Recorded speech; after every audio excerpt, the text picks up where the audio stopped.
आज का हमारा पहला क्वेश्चन है, जुलाई 2026 में किस देश ने अंतर्राष्ट्रीय आपराधिक न्यायालय के रोम संविधि से हटने की औपचारिक घोषणा कर दी है? कौन सी कंट्री है जो फॉर्मली अपना विथड्रॉल अनाउंस कर चुकी है from the International Criminal Court Rome Statute? Answer यहाँ पर है वेनेजुएला और चाड। ठीक है, डी ऑप्शन करेक्ट हो जाएगा। जुलाई 2026 में चाड और वेनेजुएला ने अंतर्राष्ट्रीय आपराधिक न्यायालय के रोम संविधि से हटने की औपचारिक घोषणा कर दी है। रीजन क्या है? चाड और वेनेजुएला का मानना है कि आईसीसी अप्रभावी हो चुका है और इसका राजनीतिकरण कर दिया गया है।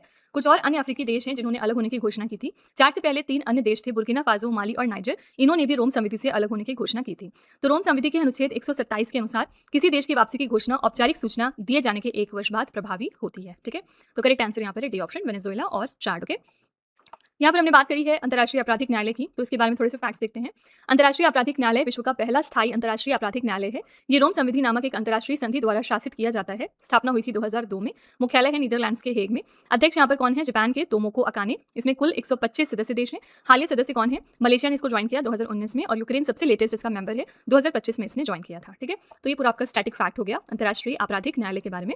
यहाँ पर हमने बात करी वेनेजुएला की। आपको तुरंत ये देखते ही याद आना चाहिए ऑपरेशन अमिस्ताद। ठीक है, क्यों याद आना चाहिए? क्योंकि ऑपरेशन अमिस्ताद इंडियन गवर्नमेंट ने लॉन्च किया था वेनेजुएला देश की मदद के लिए, क्योंकि वेनेजुएला में अभी रिसेंटली भूकंप आया था, बहुत ही भारी तबाही वाला, और ये मैग्नीट्यूड इसका कितना था? 7.2 लगभग। ठीक है, तो इस वजह से ऑपरेशन अमिस्ताद इंडियन गवर्नमेंट ने लॉन्च किया था वेनेजुएला की मदद के लिए। और वेनेजुएला इस वजह से भी न्यूज़ में था क्योंकि अभी कुछ दिनों पहले यूएस ने वेनेजुएला के ऊपर अटैक किया था, और यहाँ के जो प्रेसिडेंट थे निकोलस मादुरो, इनको यूएस ने बंदी बनाया था। ठीक है, एज अ रिजल्ट यहाँ पर वाइस प्रेसिडेंट जो थी डेल्सी रॉड्रिगेज, ये फिलहाल एक्टिंग प्रेसिडेंट बन गई है वेनेजुएला देश में। ठीक है, वेनेजुएला इस वजह से भी न्यूज़ में था क्योंकि नोबेल पीस प्राइज 2025 ये किसको दिया गया है? वेनेजुएला की एक फीमेल एक्टिविस्ट हैं जिनका नाम है मारिया कॉरिना मचाडो। ठीक है, इस वजह से भी वेनेजुएला देश न्यूज़ में आया था। तो किसी भी, जैसे आपने कंट्री देखा, किसी भी पर्सनालिटी को अगर आप देख रहे हैं तो आप थोड़ा सा अपने दिमाग पर जोर डाला करिए कि इनके बारे में आप ऑलरेडी क्या पढ़ चुके हैं। ठीक है, तो इससे आपकी थिंकिंग एबिलिटी बढ़ती है और करंट अफेयर्स को एक दूसरे के साथ रिलेट करने में फिर आसानी हो जाती है। ठीक है, क्वेश्चन नंबर 2 है, केंद्रीय पर्यावरण मंत्री भूपेंद्र यादव द्वारा विश्व बाघ दिवस जो 29 जुलाई को हम मनाते हैं, इसके अवसर पर जारी आंकड़ों के अनुसार भारत में बाघों की कुल आबादी बढ़कर कितनी हो गई है? तो हम जानते हैं कि बहुत सारे इंडियन गवर्नमेंट नए नए प्रोजेक्ट्स लाती रहती है टाइगर की पॉपुलेशन को बढ़ाने के लिए। तो अब प्रेजेंट में अगर हम देखेंगे ना, तो इंडिया के अंदर टाइगर की पॉपुलेशन है 3682। सी ऑप्शन करेक्ट हो जाएगा। केंद्रीय पर्यावरण मंत्री भूपेंद्र यादव द्वारा जारी आंकड़ों के अनुसार भारत में बाघों की कुल आबादी बढ़कर 3682 हो गई है। इसके साथ ही देश में टाइगर रिजर्व की कुल संख्या बढ़कर 58 हो गई है। भारत का सबसे लेटेस्ट यानी 58वां टाइगर रिजर्व है माधव राष्ट्रीय उद्यान, जो कि मध्य प्रदेश में लोकेटेड है। भारत अब दुनिया के कुल जंगली बाघों की आबादी का लगभग 70% हिस्सा संभाल रहा है। ठीक है, ये फैक्ट याद रखिएगा। बात करेंगे राष्ट्रीय बाघ संरक्षण प्राधिकरण की, तो इसकी रिपोर्ट 2023 के अनुसार मध्य प्रदेश में सबसे अधिक यानी 785 बाघ हैं। इसके बाद कर्नाटका और उत्तराखंड है। कर्नाटका में 563 बाघ हैं और उत्तराखंड में 560 बाघ हैं। सबसे अधिक बाघ आबादी वाला बाघ अभ्यारण्य हमारा जिम कॉर्बेट टाइगर रिजर्व, जो कि उत्तराखंड में है। यहाँ पर कुल 260 बाघ मौजूद हैं। ठीक है, तो ये सारे फैक्ट्स याद रखिएगा, यहाँ से कोई भी क्वेश्चन आपके एग्जाम में आ सकता है।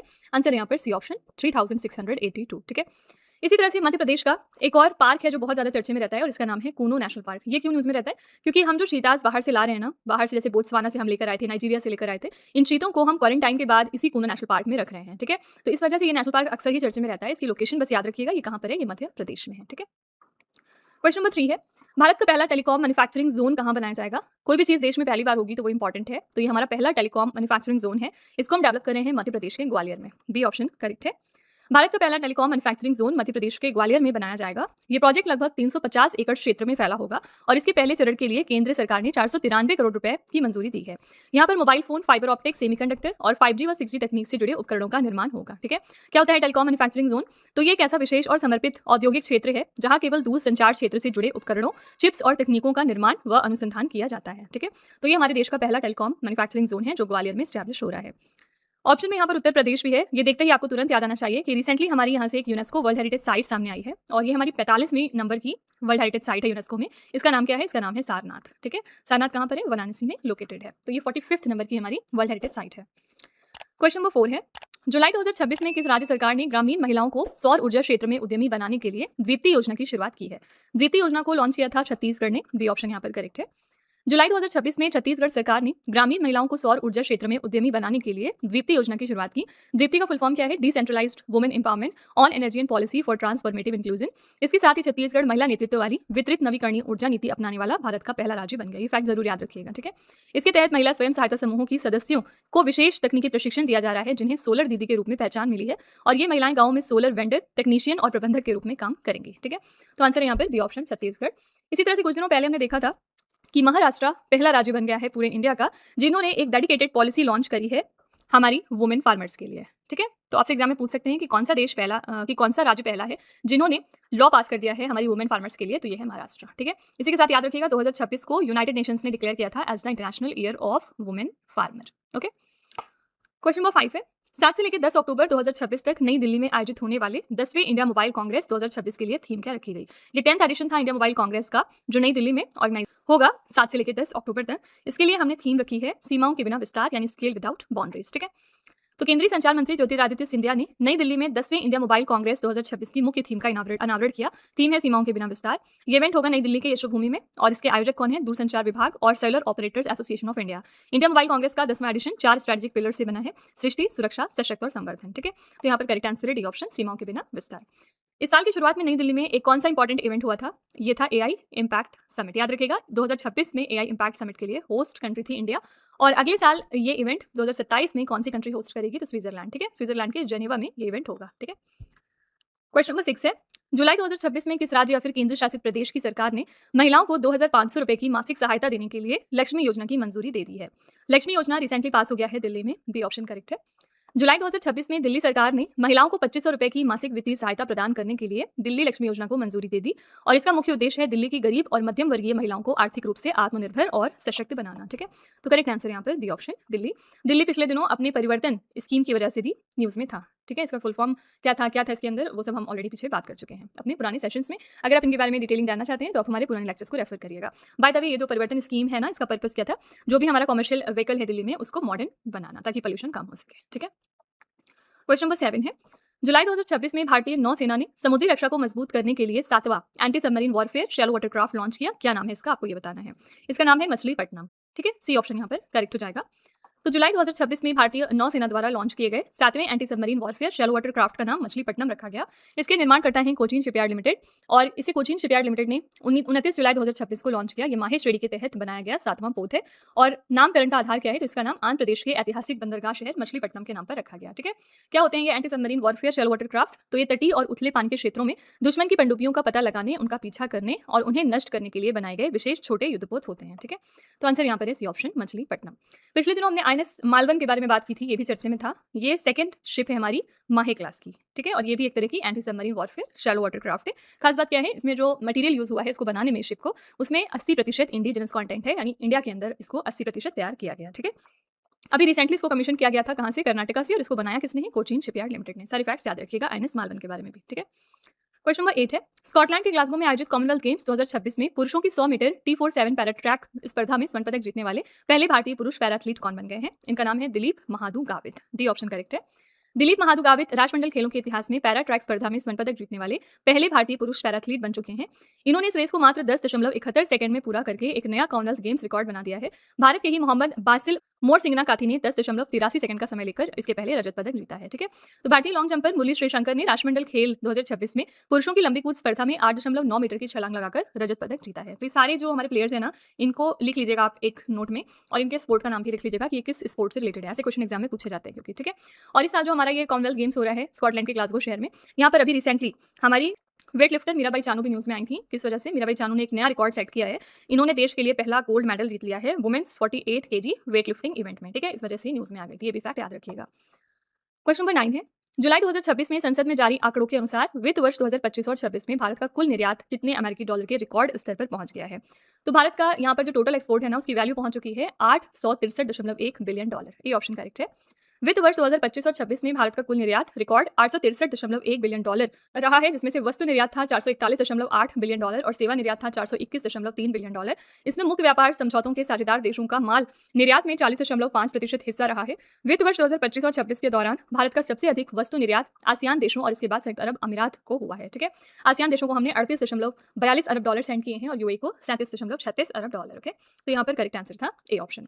जैसे ही आपने आसियान देखा, आपको तुरंत एक करंट अफेयर्स याद आना चाहिए कि अभी तक आसियान में 10 मेंबर थे, लेकिन दिसंबर 2025 में एक और देश ने इसको ज्वाइन कर लिया और इसमें अब 11 मेंबर हो चुके हैं। ये देश कौन सा था? ये था टिमोर लेस्टे। तो टिमोर लेस्टे ने ज्वाइन किया है आसियान को। ठीक है, क्वेश्चन नंबर 10 है जुलाई 2026 में देश भर की ग्राम पंचायतों के डिजिटल बुनियादी ढांचे को सुदृढ़ बनाने के लिए दानवीर पहल किस मंत्रालय ने शुरू की है?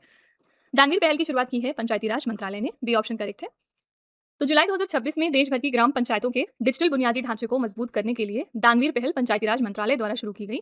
इस पहल का शुभारंभ पंचायती राज मंत्रालय के सचिव विवेक भारद्वाज द्वारा किया गया। इस पहल का उद्देश्य क्या है? ग्राम पंचायतों में कंप्यूटरों की कमी को दूर करना और स्थानीय स्तर पर डिजिटल गवर्नेंस व पारदर्शिता को बढ़ावा देना।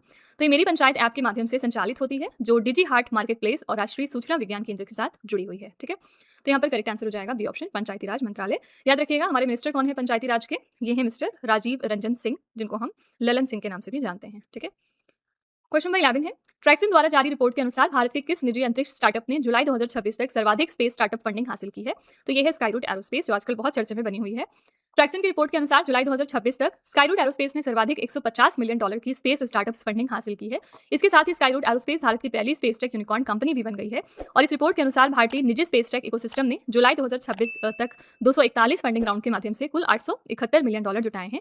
भारत में स्पेस टेक फंडिंग का मुख्य केंद्र बेंगलुरु बना है, जिसने कुल सेक्टर फंडिंग का 57% हिस्सा आकर्षित किया। ठीक है, सर्वाधिक फंडिंग वाले शीर्ष 3 भारतीय स्पेस स्टार्टअप कौन से हैं? पहले स्थान पर है स्काईरूट एरोस्पेस, दूसरे पर है पिक्सले और तीसरे पर है अग्निकुल कॉस्मोस। ठीक है, तो यहाँ पर करेक्ट आंसर है बी ऑप्शन, स्काईरूट एरोस्पेस। और ये पिछले दिनों न्यूज में था बिकॉज ऑफ विक्रम 1। विक्रम 1 क्या है? ये हमारा इंडिया का पहला प्राइवेटली डेवलप्ड ऑर्बिटल क्लास का रॉकेट है। ठीक है, और रिसेंटली इसको स्काईरूट एरोस्पेस ने लॉन्च भी किया था, तो इसका नाम याद रखिएगा, ये है विक्रम 1। क्वेश्चन नंबर 12 है, जुलाई 2026 में भारत की पहली सीधी कमर्शियल कंटेनर मालगाड़ी कोलकाता पोर्ट से रवाना होकर किस पड़ोसी देश के विराटनगर कस्टम्स यार्ड तक पहुंची, जिसमें कैनोला की खेप भेजी गई थी? तो ये हमारी ट्रेन कहां पर गई है? आंसर हो जाएगा नेपाल। ठीक है, सी ऑप्शन करेक्ट है। जुलाई 2026 में भारत की पहली सीधी कमर्शियल कंटेनर मालगाड़ी कोलकाता पोर्ट से रवाना होकर भारत के पड़ोसी देश नेपाल के विराटनगर कस्टम्स यार्ड तक पहुंची है। 40 वैगनों वाली इस पहली मालगाड़ी में कैनोला की खेप भेजी गई थी। इस सीधी व्यवस्था से दोनों देशों के बीच व्यापार में लगने वाला समय यानी ट्रांजिट टाइम, लॉजिस्टिक्स की लागत और कार्गो हैंडलिंग के खर्च में भारी कमी आएगी। ठीक है, नेपाल की राजधानी है काठमांडू, यहाँ पर मुद्रा चलती है नेपाली रुपया, संसद का नाम है संघीय संसद और यहाँ पर प्रधानमंत्री हैं बालेंद्र शाह, जिनको आप बालिन शाह भी कहते हैं। रिसेंटली नेपाल में इलेक्शन हुए थे और ये नए प्रधानमंत्री बने थे। इन्होंने किसको रिप्लेस किया था? तो इन्होंने सुशीला कार्की को रिप्लेस किया था। याद रखिएगा, सुशीला कार्की नेपाल के इतिहास में पहली फीमेल यानी पहली वुमेन प्रधानमंत्री बनी थी। ठीक है, क्वेश्चन नंबर 13 है, राष्ट्रीय ऊंट अनुसंधान केंद्र ने किस दुर्लभ भारतीय ऊंट नस्ल को विलुप्त होने से बचाने के लिए विशेष संरक्षण एवं प्रजनन कार्यक्रम शुरू किया है? तो ये कैमल की कौन सी ब्रीड है? ये है मालवी यानी सफेद ऊंट। राष्ट्रीय ऊष्ट अनुसंधान केंद्र बीकानेर ने दुर्लभ मालवी सफेद ऊंट नस्ल को विलुप्त होने से बचाने के लिए विशेष संरक्षण एवं प्रजनन कार्यक्रम शुरू किया।